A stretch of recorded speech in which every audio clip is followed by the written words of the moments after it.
Online class lecture note of Professor S.K. Paul, Head University Department of English, BRABU, Muzaffarpur. Dear students of PG Semester 3, CC Team, Unit 1, Modern and Contemporary Poetry, Section W.B. Yeats. The present topic today is W.B. Yeats's influence on Irish nationalism 1916 to 1923. William Butler Yeats once said, I understand my own race. I understand my own race and in all my work, lyric or dramatic, I have thought of it. I shall write for my own people, whether in love or hate of them matters little. Probably I shall not know which it is. This credo is evident in the majority of Yeats's literary efforts. Yeats believed literature should shape a country's cultural identity, especially in Yeats's case Ireland, while being free of all political motives. Despite this intention, Yeats's literary addition to Ireland's culture also contributed to radical Irish nationalism. Yeats's main objective was to create an Irish identity free from English cultural influence. By no means was Yeats either an Anglo-Pope or an advocate for using violent tactics in nationalist movements. However, this did not prevent Yeats's works from inspiring Irish nationalists who believed in using violence in order to attain self-rule. Padraig Pearse and Michel Collins, both of whom admired Yeats, interpreted Yeats's works as supporting their respective ideologies during the Easter Uprising of 1916 and the Irish Civil War in 1922 to 1923. Yeats's early poetry recounted Irish folklore, legends and descriptions of Ireland.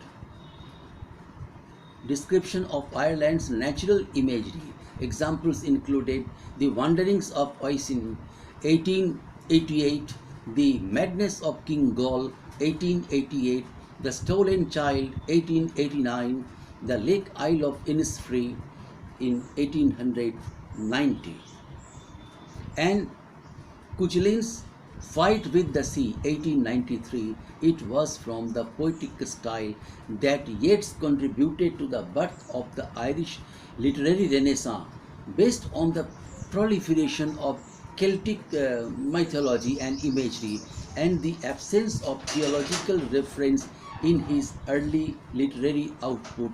It can be reasonably stated that Yeats hoped this new literary movement would transform the foundation of Irish nationalism from its bedrock of exploiting theological differences and belligerence towards England to its being based on pastoralism and mysticism. In 1899, Yeats, with the collaboration of Lady Augusta Gregory, formed the Irish Literary Theatre. The theatre produced performances that were representatives of Yeats's nationalistic ideal. The main theme of these plays was the prevalence of Gaelic mythology and non-denominational folklore in modern times.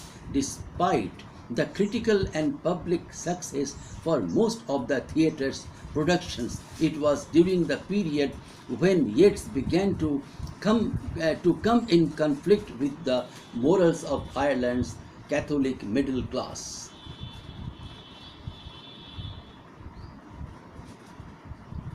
One of the plays the Irish Literary Theatre planned to produce in 1899 was the Countess Kathleen, In this play, the main character sells her soul to the devil so that the people of Ireland may be saved from starvation. The play's end depicts Kathleen's physical ascension into heaven. The play extols the virtue of an individual sacrifice in exchange for the betterment of one's country. Deemed heretical by the Roman Catholic Church, this work received the personal censure of Cardinal Michel Loeb of Dublin. This incident was shortly followed by the circulation of a petition signed by almost all of the students of the Catholic University College condemning the play. James Joyce was the lone refusal.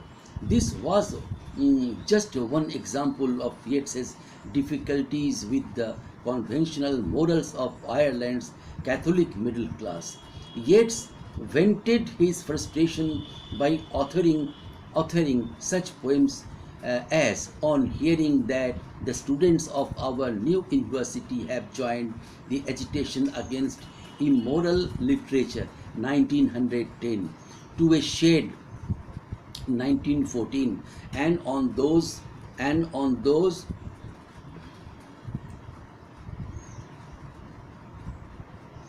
and on those that hated the playboy of the Western world 1907 and 1914.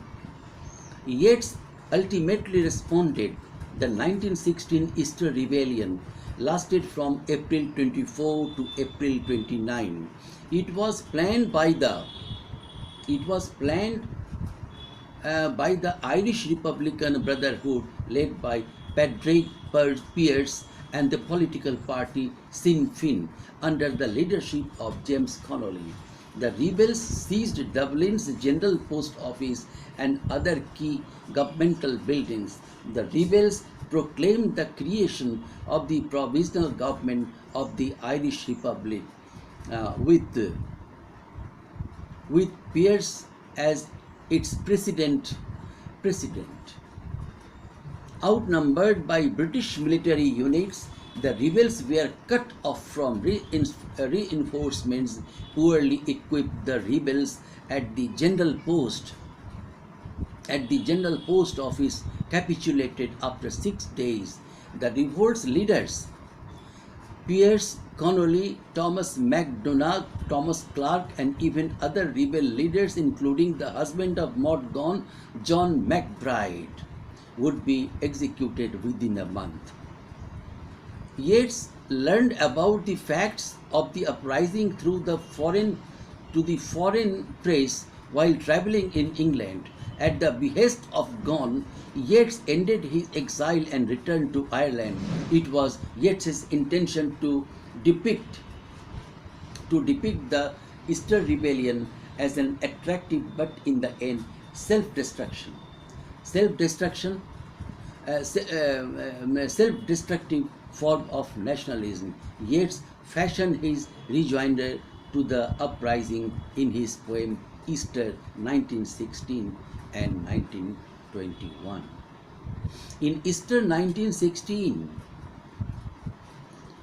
Yeats sought to portray the fallacy of militant nationalism that permeated throughout the rebellion. Cuchulainn appeared as the Irish mythological equivalent to Aeschylus, and like the tragic Greek warrior, Cuchulainn was destined to have a short life marked by legendary heroism. The image of Cuchulainn became the standard to which the Irish rebels rallied around. No nationalist leader best utilized the ethos of Cuchulainn heroism, self-sacrifice, and resolve than that Padraig Pearse. Pearse himself, a poet, had been a devotee of Yeats's early works that prominently featured the legendary Irish warrior. Pearse became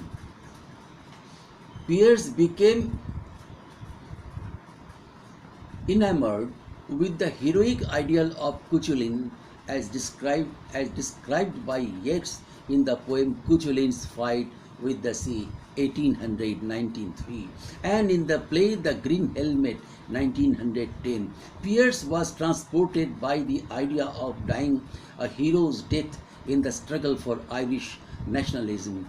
He wrote an unpublished poem entitled Renunciation, in which he symbolically rejects attending to his bodily needs and senses so that he can concentrate on becoming a martyr for a united Ireland. This can be clearly seen in the poem's last stanza. I have turned my face. I have turned my face to this road before me, to the deed that I see, and the death I shall die. Again, I repeat it. I have turned my face to this road before me, to this road before me, to the deed that I see, and the death I shall die. Lines 17 to 20. As the headmaster of St. Edna's School in County Dublin, Pierce commissioned a mural at the school's entrance depicting Cuchulain preparing himself to do battle. Stephen McKenna, a close friend of Pierce's and a fervent supporter of the Gaelic League, related that Pierce hoped no less than to see Ireland teeming with Cuchulains, his ideal Irishman whom he thought might be a living reality in our day. Was a Cuchulain baptized. Pierce and a significant number of the rebel leadership successfully established a Cuchulain cult. Yeats never intended to have Cuchulain serve as a symbolic call for the men and women of Ireland to take up arms and to resort to violence in order to gain their country's freedom. Yeats referred to this misinterpretation made by Pierce and his followers in the final stanza of Easter 1916. We know their dream enough to know they dreamed and are dead, and what if excess of love bewildered them till they died? We know their dream enough. We know their dream enough to know they dreamed and are dead, and what if excess of love bewildered them till they died? Yeats makes references in this passage to Pierce and his followers confusing nationalism with blind fanaticism. Yeats had mixed emotions about the Easter Rebellion. He admired the nationalistic ideal and promise of Pierce's provisional government's guarantee for both civil and religious liberties to an Irish populace that had been oblivious of the differences carefully fostered by an alien government, England, which had divided a minority Ulster Protestants from the majority Catholics in the past. Yet about the loss of life and the destruction that was wrought from the uprising. Nevertheless, this did not prevent Yeats from praising the leaders of the rebellion or the objective. In 16 Dead Men 1921, Yeats likened the failed Easter Rebellion and its leaders to the 1798 Irish Revolt led by Wolfe Tone and Lord Edward Fitzgerald, both of whom died in the wake of the revolt's failure. The last stanza of the Rose Tree 1921 is a conversation between Pierce and Connolly, previously noting that politic words have withered our rose tree. Line 3 to 4, lines from 3 to 4. Pierce states, when all the wells, when all the wells are parched away, O plain can be, there is nothing but our own red blood can make a right red, can make a right rose tree. Lines 15 to 18. This passage can be argued as being parallel to the sentiment put forth by Thomas Jefferson during the aftermath of Shays' rebellion that the tree of liberty must be refreshed from time to time with the blood of patriots and tyrants. It is its natural manure. The basic premise put forth by Yeats in these poems is that while the nationalist philosophy of the Easter Rebellion was flawed, it was not absent of admirable qualities.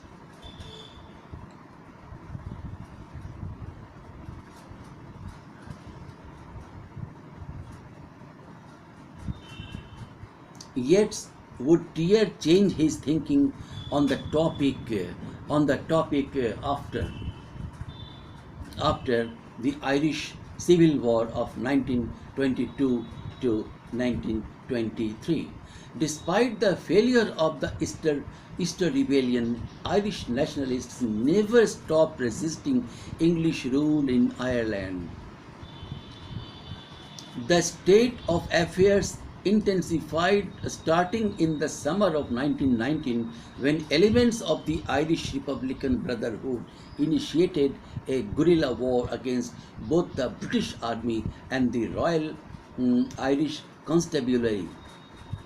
This merciless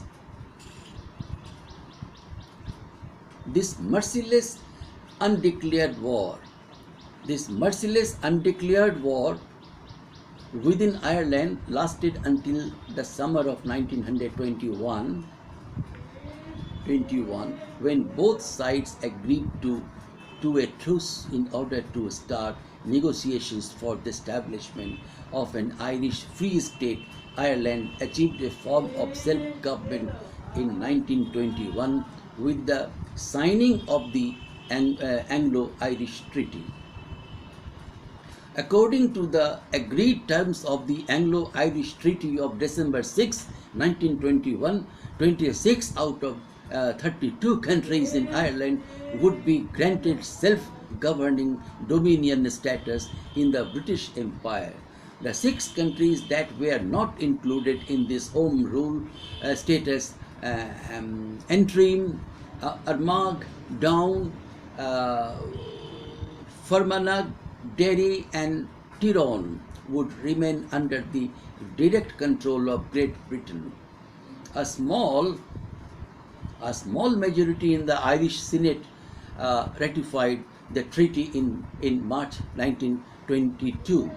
Yeats, who had been invited to become a member of the Senate in 1922, voted for the treaty's ratification.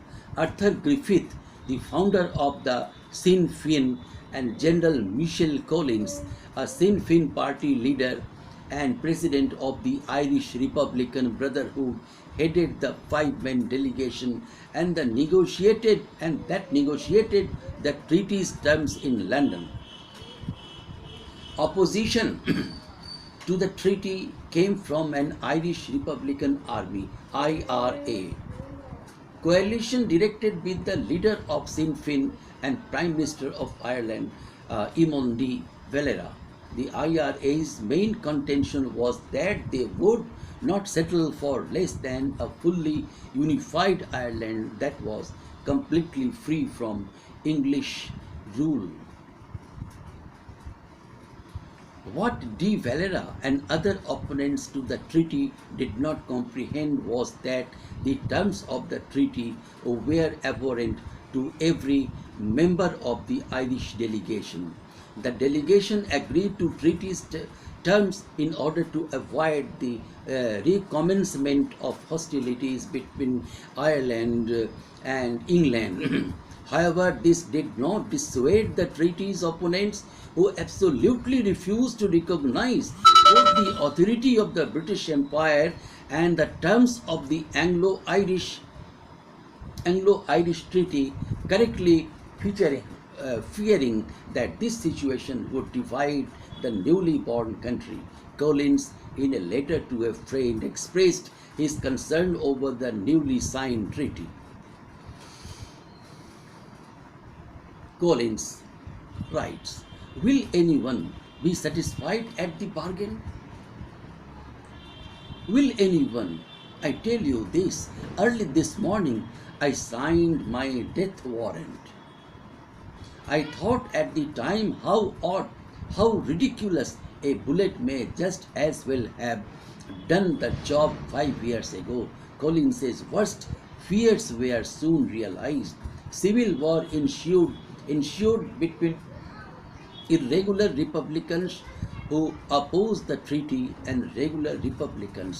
The start of this national fratricide began on April 13, 1922, when a force of irregulars seized hold of Ireland's seat of judicial control. The four courts in Dublin, as both Prime Minister and head of the regular Republican military General Collins, bowed to English pressure and drove the irregulars from the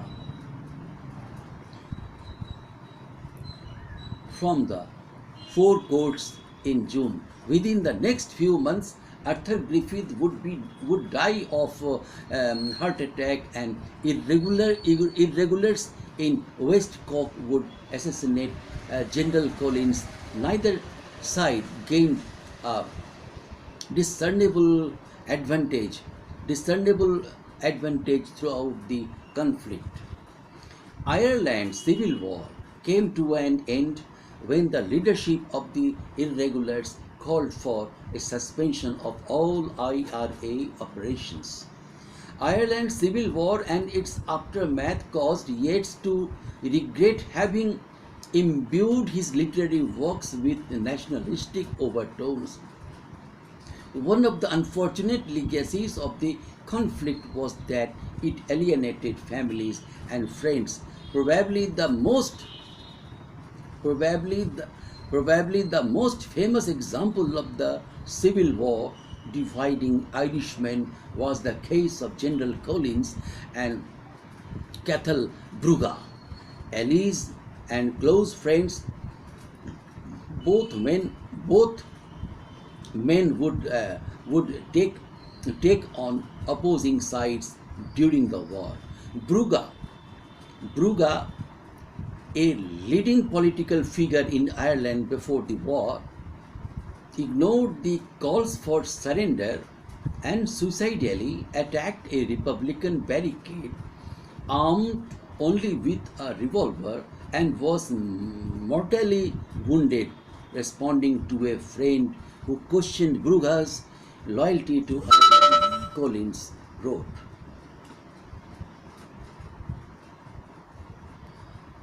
"At worst he, Brugha, was a fanatic, though in what was a noble cause. At best I number him among the very few who have given their all for this country, now torn by civil war, should have its freedom. When many of us are forgotten, Cathal Brugha will be remembered."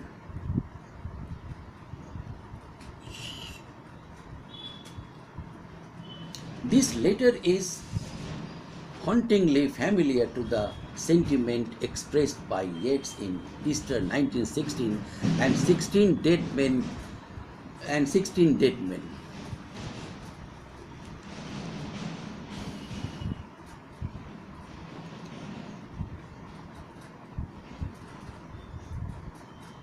In Yeats's opinion, the greatest tragedy was that unlike the Easter Rebellion, the Irish Civil War resulted in the sectarian division of Ireland.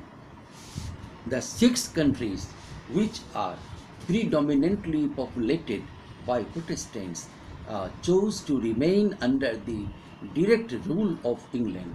Catholics, who were proponents of United Ireland, responded by both persecuting the Protestant minority in the south and committing violent acts against the Protestant majority in the north. This re-emergence of nationalism, influenced by a repressive Catholic majority, utterly dismayed Yeats. In one of his last poems, Cuchulainn Comforted, 1939, Yeats describes the making of a funeral shroud for the fallen Irish hero. The poem's symbolic meaning is for the Irish people to disregard both the political and religious differences within the country and to reunite so that the tragedy of another civil war can be averted. A passage in embodying this emotion includes these lines. Obey our ancient rule and make a shroud, mainly because of what we only know. The rattle of those arms makes us afraid. We thread the needle's eyes, and all we do, all must do, together do that done. The man took up the nearest and began to sew. Lines 13 to 18. Yeats soon recognized that his literary attempts to reunify Ireland were for naught and permanently gave up any hope of influencing the Irish populace with its interpretation of nationalism. This caused Yeats to regret his reluctant endorsement for acts committed by the leaders of the Easter Rebellion. Above all, Yeats expressed precisely that the national tendencies of the Irish people, fueled primarily by both political and religious differences, would result in their own destruction. In the first stanza,